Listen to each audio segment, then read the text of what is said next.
Don't tell me that it feels like. Hi guys, welcome in this channel. This reading is for Taurus. Your energy at this time, Taurus. Ay, devil ang iyong energy. May pagka-controlling or pwede may addiction ka or ano to eh, pwede may demonyo sa'yo, pwede may kulang ka, no? It depends, no? Depends sa inyo kung alin man doon sa nabanggit ko or more clarification with the devil here.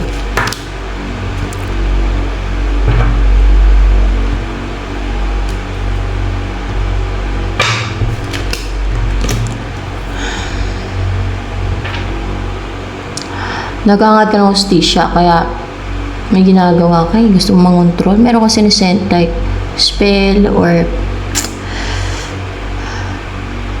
gusto mo na magkaroon ng balance sa inyong person mo, kaya pwedeng gumagawa ka ng, you know, something na evil, ganon.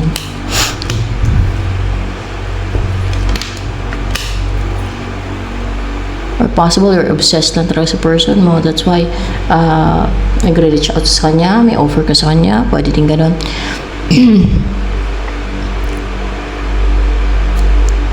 You're submissive, you're willing to submit your person or yung magpakumbaba sa kanya, yung siya yung superior, yung sumunod ka sa gusto niya, ganon.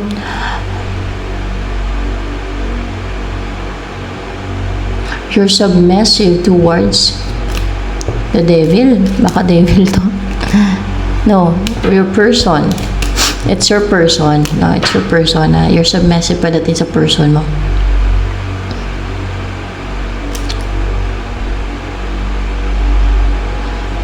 Para magkaroon ng new beginning sa inyo. You're willing na magpakumbaba sa kanya na ikaw ang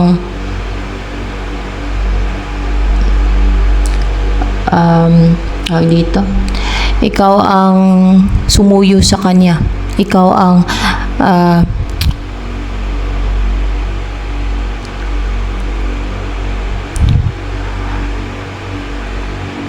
mag-reach out, mag-message.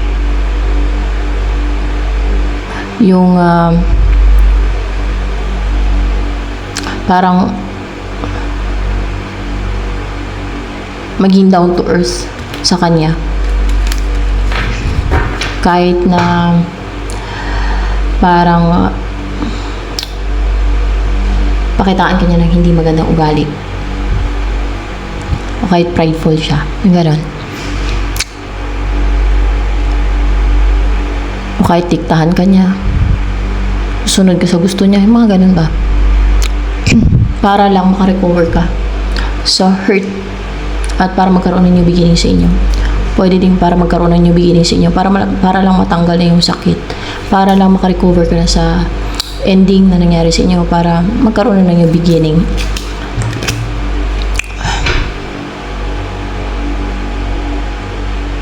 The Hierophant.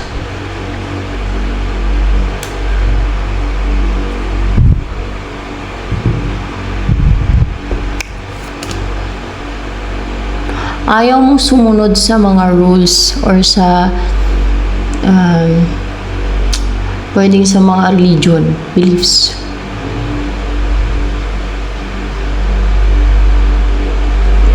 Because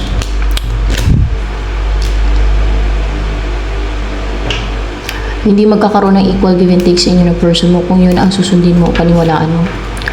Yung mga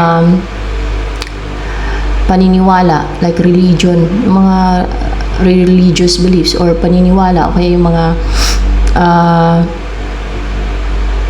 alala na matatanda o kaya yung mga paniniwala ng mga kanunuan or sa race or sa lugar or sa belief ng bansa o mga rules ng bansa or rules ng simbahan, mga ganyan. Or else ay yung kung merong nagsisend sa'yo ng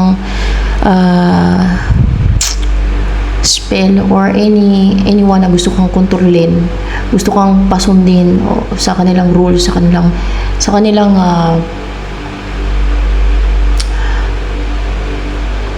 paniniwala.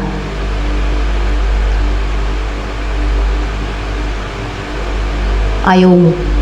Kasi hindi magkakaroon ng equal give and take sa inyong dalawa ng person mo. Pag yun ang sundin mo. Pag naniwala ka doon. Pagka sunurin mo yung standard nila. Yan. Pasensya na. Medyo may mga deceit din kasi ng ano sa akin. Kaya medyo minsan talaga yung pag-explain ko. Hindi ganun ka mabilis.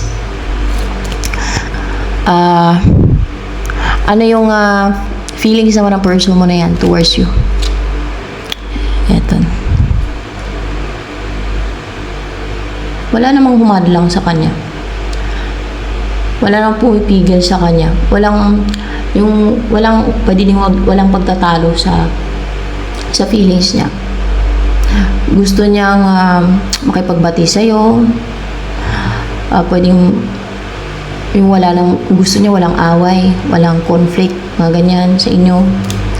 Ano pa, ang nararamdaman niyan sa'yo ng person mo na yan.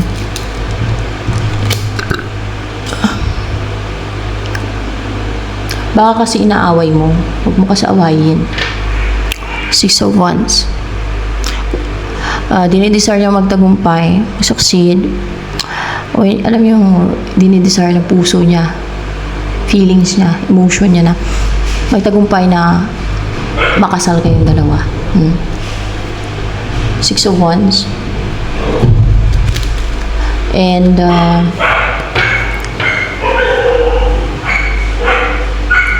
ano ang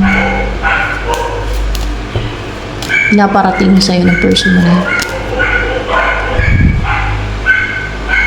Upright kaya ito pa lang Judgment, upright. Ayun, meron na naman dito ikaw yung gusto niyang makasama. Parang nasa isipan niya, sa judgment niya na ikaw talaga ang gusto niya makasama para bang till death do us part, ganyan, na maging partner niya. Yan ang gusto niya maging partner in life, makasal kayo, di ba?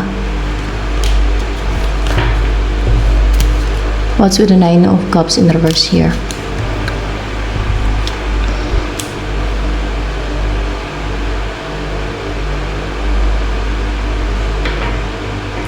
Queen of Cups. Hindi niya daw kasi gusto to si Queen of Cups.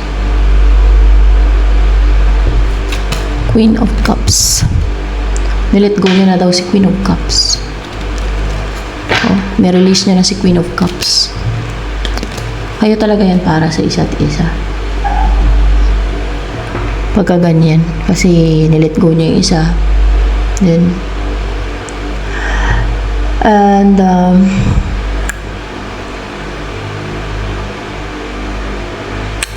what's with the Queen of Wands here?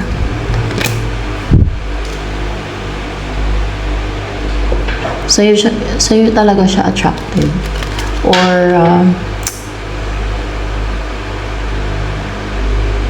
gusto niya kung ex mo to, gusto niya magkabalikan kayo eh.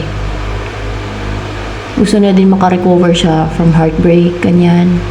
Tingin niya pagdating sa'yo, hindi siya masasaktan, hindi siya heartbroken. And, you're so driven na magkabalikan kayong dalawa. Napaka goal driven, napaka positive na magkabalikan kayong dalawa. Kaya nilet go niyo yun si Queen of Cups. Yan.